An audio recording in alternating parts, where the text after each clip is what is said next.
तिकडे तंट्याबिल नावाचा सूर्य दमून गेला. झारखंडमध्ये आदिवासी तिथपासून जर घेतला आपल्या कोकणापर्यंत जरी गेलो किंवा कोल्हापूरपर्यंत जरी गेलो 100 वर्षाच्या कालखंडामध्ये वेगवेगळ्या स्थितीमध्ये 1800 सालापासून तर 1950 पर्यंत ज्या ज्या विभूतींनी जे जे काम केलेले आहे ते काम आजची व्यवस्था करते का? महात्मा फुलेंनी ज्या प्रक्रियेतून समाज उभा करण्याचा प्रयत्न केला त्यावेळेस चिखलच मागलाय, शेणच मागलाय ना. मग आता नवीन काय होत आहे? शिक्षणासाठी ज्यांनी आयुष्य उभे केले, शाहू महाराजांनी जर शाळेत नाही आलं तर 1 रुपया दंड करेल असं सांगितलंय. अरे मग आमच्या शाळा आदिवासी पाड्यांच्या बंद गावात आहेत. आजच्या घडीला 20,000 शाळा बंद होत आहेत. सहज आणि सोपं नाही, ही प्रक्रिया खूप वेगळी झालेली आहे. मुंबई सारख्या शहरामध्ये मी काल व्याख्यानाला गेलो 2 दिवसापूर्वी,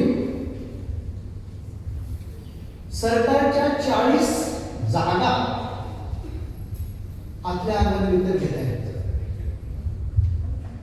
आम्ही देश स्वतंत्र केलाय. अरे आम्ही देश जर आमचा स्वतंत्र आहे मग आमच्या प्रॉपर्टी काय विकत घेत आहे? तर डेव्हलप का होत नाहीये? आणि मुळात तुमचा गोष्ट अशी आहे की ज्यावेळेस आम्ही आरक्षणाच्या बाबतीत आम्हाला असं बोलून ठेवलेलं आहे. अरे आरक्षण म्हणजे काय? मोठ्या ज्या प्रॉपर्टी आहेत त्या प्रॉपर्ट्या जर तुम्ही खाजगीकरणात जर नेऊन ठेवल्या तर आरक्षण कुठं जायचं? आम्ही आतापर्यंत ह्या विभूतींनी आम्हाला उभं केलेलं आहे. मग ह्या विभूतींच्या पुढचं आमचं दायित्व काय? आमच्या जयंत्यांना, त्यांच्या जयंत्यांना आम्ही उभं राहतो. मग आमची प्रक्रिया पुढची काय? आम्हाला कोण म्हणून ठेवतंय सगळं? बुद्धिजीवी जो वर्ग आपण म्हणायचं. अरे पण आम्हाला सकाळी उठल्यानंतर आम्ही सुरुवात करतो ते जानेवारीचं कॅलेंडर आपल्या हातात येते, ते डिसेंबर पर्यंत सांगते सूर्य कधी उगवतो, किती वाजता सूर्य उगवतो, किती वाजता मावळतोय हे ते लिहून ठेवतात. एवढं आम्ही मागासलेले आहोत म्हणून आम्ही ओबीसी आहोत. त्यांची जी प्रक्रिया आहे त्या प्रक्रियेपर्यंत पुढे जायचं असेल तर आपल्यालाही त्यांच्या बुद्धिजीवी त्यांची प्रक्रिया आहे ती त्यांनी अशी लिमिटेड. शाहू महाराजांनी त्यांना अडचण आली तर त्यांनी मराठा तरुण मुलाला सांगितलं तू आता पौरुत्य कर आमचं. ज्यावेळेस त्यांनी सांगितलं तर ते पौरुत्य आमचं कर, या कामाला नको होता. ती प्रक्रिया 100 वर्षामध्ये किती आपण विस्तृत केली. आणि बोलत असतो आम्ही तिथीवार नक्षत्र पाहत असतो. आम्ही भौगोलिक दृष्ट्या जर विचार केला, सूर्य चंद्र याचे ग्रहण, अरे मग आम्ही सगळेच माणसं एका जागेवर राहतो. आमचे वेगवेगळे कसे आहे? याची तूळ आहे, याची मेष आहे, याची ही जागेवर एकच आहे. उद्या बाण आली, उद्या रेड अलर्ट, उद्या काय झालं तर सगळ्यांना एक साधच होईल ना. मग आम्ही अडकलो कुठे? ही जी प्रक्रिया आहे ही आपण काय करतो? आपल्या वर्तुळामध्ये, दैवत्वामध्ये अडकून ठेवले आपल्याला. देव आहे किंवा नाही कोणी पाहिले देवाला शेजाराच्या दगडाचा उभा आधार गावाला. आता साहेबराव ठीक म्हणतो देव आहे किंवा नाही कोणी पाहिले देवाला शेजाराच्या दगडाचा उभा आधार गावाला. देव तुझ्यात, देव माझ्यात, देव शेत बांधावरी उभ्या पिठाची राखणी आई त्याच्या खांद्यावरी. देव गुरुगाई, देव गुरुगाई, देव जन्मदाती आई. अरे खुद्द देवालाही तिच्या पुण्याईची देवाची सर नाही, देव आहे किंवा नाही कुणी पाहिले देवाला शेंदराच्या दगडात उभा आहे. हे काय हे आमचं कवी संमेलन अशोक नायगावकरांमध्ये आम्ही डोंगरीमध्ये एका मंदिरामध्ये हनुमानाच्या मंदिरात आमचं काव्य वाचन होतं. आणि त्या काव्य वाचनामध्ये साहेबांनी ही कविता इथं म्हणून करतो म्हणायला काय हरकत नाही. वस्तुस्थिती जी आहे, तुम्ही अंधश्रद्धा होऊ नका, तर श्रद्धावान झालं पाहिजे. श्रद्धावान का राहिलं पाहिजे?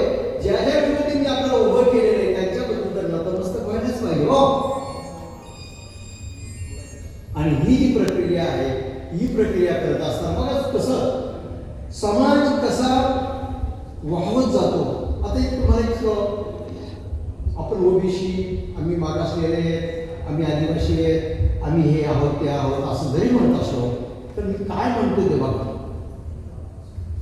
या कोड्यातून सुटेल का आई, या कोड्यातून सुटेल का आई, काय वाईट काय चांगलं मला समजेना काय. 4-5 आयांचं एक पत्र्याचं घर, रात्रभर यायचा दावड्यांना घर, प्रत्येक आईला एक एक खोपा आणि आम्हा मुलाला म्हण माळ्यावर झोपा.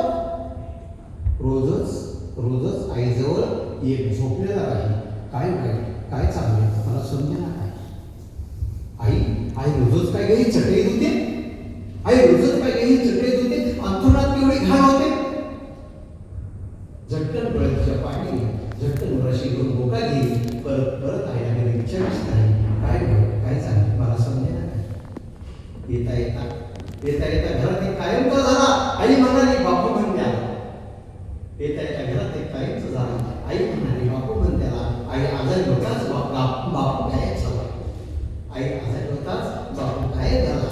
बापाला समजलं एवढंच झाला तिला, एवढंच ऐकलं. बापाला समजलं एवढंच झाला तिला, एवढंच ऐकलं. परत आई दिसलीच नाही. काय चांगलं मला समजेना काय वाईट काय चांगलं मला समजेना काय. आता ह्या समाजाला कुठे ना कुठे सोडायचं. कशात मोजायचं आहे ना? एसटीत मोजायचं, शेड्यूल कास्टमध्ये मोजायचं का कशात मोजायचं? मग ह्या समाजाचं करायचं काय? कोण लक्ष दिलं या समाजाकडे? सोनं केवळ स्वातंत्र्य हे बलवामधून घरात येते, दूर झोपडे प्रकाश वेळे शून्य बलवाद आमदार येते. स्वातंत्र्याचे पक्षी उडाले, दुसरं होऊन गेले. उगवत अंडे बसणाऱ्यांनी हळूच घरटे वाज केले. तुम्हाला किती आरक्षण मिळणार आहे बघा पुढे काय होणार. कुठली कविता, कुठले गाणे, कशाच म्हणून जुने मुखाने नियमाला शिकवत मात्र भूमीला सागरा प्राण करून ना. कुठली कविता, कुठले गाणे, कशाच म्हणून जुने मुखाने भूक लागली आहे स्वातंत्र्याची. अरे करवंटी द्या पोटास लागे, करवंटी द्या पोटास लागे. ही कविता 25 वर्षापूर्वी लिहिलेली आहे आणि ती कधी म्हातारी होणार नाही असं मला वाटायला लागलं. तुमचा जसा भारतामध्ये नागरिकाचा हक्क आहे, मग नागरिकाचं कर्तव्य पण आहे ना. मग ज्यावेळेस कर्तव्य आहे, मग हक्कच जर काय होत चालले तर मग या लोकशाहीला काय करायचं?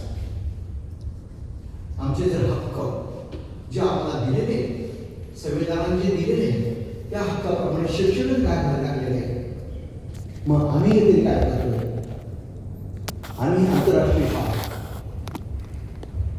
CBSEच्या शाळा, राज्यशास्त्राच्या शाळा, 3 टप्प्यामध्ये ज्या शाळा चाललेल्या आहेत, मग आम्ही काय म्हणतो? आमच्या मुलाला चांगलं व्हायला पाहिजे. अरे व्हायचं, प्रत्येकाला आपल्याला चांगलं व्हायचंय म्हणून या विभूतींनी सगळं आपल्यासाठीच केलं ना सगळं. मग आम्ही आदिवासी पाड्यात जाऊन भेट देतोय का? आम्ही तिथल्या व्यवस्थेला समजून घेतोय का? आम्ही झोपडपट्टीतल्या लोकांची स्थिती काय समजून घेतोय का?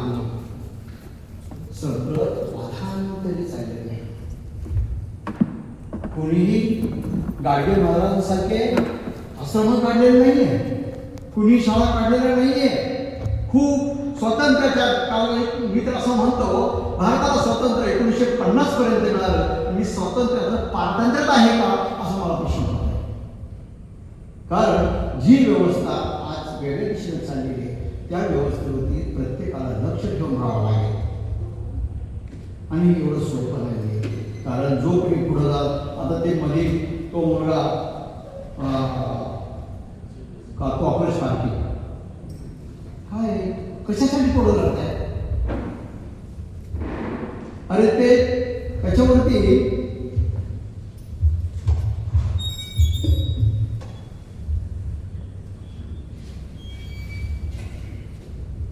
मी जी चालवून लिहिली त्याच्यावरती पेपर कसला होता माहीत नाही. पेपर कसला होता माहीत नाही पण नीट नेटका फोडला. पेपर कसला होता माहीत नाही पण नीट नेटका फोडला. नेटकं असं घडतंय काय? 4 दिवस पेपर वाचेल, 4 दिवस झुरळ नाचेल, पुन्हा येरे माझ्या मागल्या किती ओरडेल जागल्या. पुन्हा येरे माझ्या मागल्या किती ओरडेल जागल्या. जागल्या बनवणे प्रत्येकाला गरज आहे आज. कारण मी नाही आहे, माझा मुलगा नाही आता नेटमध्ये म्हणून तसं नाही आहे. ती यंत्रणेसाठी कोणीतरी सपोर्टर व्हायला पाहिजे, लोकशाहीसाठी सपोर्टर व्हायला पाहिजे, लोकशाही मजबूत होण्यासाठी सपोर्ट व्हायला पाहिजे. आणि लोकशाही मजबूत आता मी ज्यावेळेस फिरतो माझ्या असं लक्षात आलं की झारखंडचे जे माणसं आहेत किंवा ऋषिकेशचे जे लोक आहेत तिकडचे तिथे नेपाळी लोक शेती करतायत. आणि नेपाळी कुठे येतो? मुंबई पुण्यामध्ये. आपला तिकडचा जो झारखंडचा जो माणूस आहे किंवा ऋषिकेशचे जे लोक आहेत तिकडचे ते सगळी नोकरी करायला इकडे येत आहेत आणि नेपाळी माणूस त्यांच्या आईबाप सांभाळत आहे. आमच्याकडे काय नाही काय होतं. आम्ही शहराकडे चालू ना, आमचे वृद्ध आईबाप गावीच असतात. ही जी प्रक्रिया आहे ह्या प्रक्रियेला कुठेतरी सामोरे घातले पाहिजे. सुरक्षेच्या दृष्टिकोनातून हे व्यवस्थेनं पाहिलं पाहिजे. पण व्यवस्थेचं त्यातून लक्ष नाही. ह्या ज्या प्रक्रिया घडत आहे ह्या प्रक्रिया राबवण्यासाठी पुढे कुणीतरी जी नवीन पिढी आहे त्या नवीन पिढीकडे यायला पाहिजे. आता मी थोडंसं बाजू सरकतो. मुलींच्या बाबतीमध्ये मी थोडंसं किंवा व्यवस्थेच्या बाबतीत बोलतो. माझ्या कवितेचं नाव आहे, नावं सांगता कवितेला सुरुवात करतो. कधी कुठे भेटायचे मोबाईल बोलायचा, कधी कुठे भेटायचे मोबाईल बोलायचा, प्रीतीच्या धाग्यामध्ये हळूहळू खुलायचा. बगीच्यात हॉटेलात हातामध्ये घे हात, डोळ्यातील प्रतिबिंब दिसलाही मिळाले. प्रेमाच्या बोलकंती मोबाईल सांगे कथा, निखळीत श्वास यादत जी येते आता. लवकर इथे भेटू जीव म्हणे खुलणार, उशिरा भेटायचे जा आता नाही बोलणार. खुलताना खुलत गेले प्रीतीचे मोहळ, आणि बरे वाटे प्रेमातील वाहताना ओळ. प्रेमाने ती भिजली कंपनाला गात्रा, आणि हळूहळू खुलल्या साऱ्या गोष्टी मित्र. मग ती त्या मित्राला काय म्हणते, तुझं माझं गुपित प्रीतीची जीत, बोलण्यावर आता नाही कुणासाठी प्रीत. मग तो पुढे काय म्हणतोय बघा, गुंतवून मी साध दिली मला, पण तुझ्या सगळ्या लग्नाचा नाही विचार केला. त्याच्या निष्ठीर भाषात तिला उमदला अर्थ नव्हते तिने साह्याला, आणि प्रीत होती व्यर्थ. प्रेमाचं गुण असं किती जरी तापलं, प्रेमाचं गुण असं किती जरी तापलं, पण लग्न झाल्याशिवाय माणूस नसतं आपलं. त्याचे गोल उमजता तिला आली चक्कर, त्याचे गोल उमजता तिला आली चक्कर. हातचे सारे सुटले होते, बसली होती ठोका. आता ते गार्डनमध्ये बसलेले ते त्याने खांद्यावर ठेवलेला आहे. आता त्यानं तिने काय केलं तर खांद्यावर झाड हात केले झटकता, मनाला प्रीत केली उडत. मग ती स्वतःच्याच आकलीवर बसली होती रडत, स्वतःच्याच आकलीवर बसली होती रडत. ही जी व्यवस्था आहे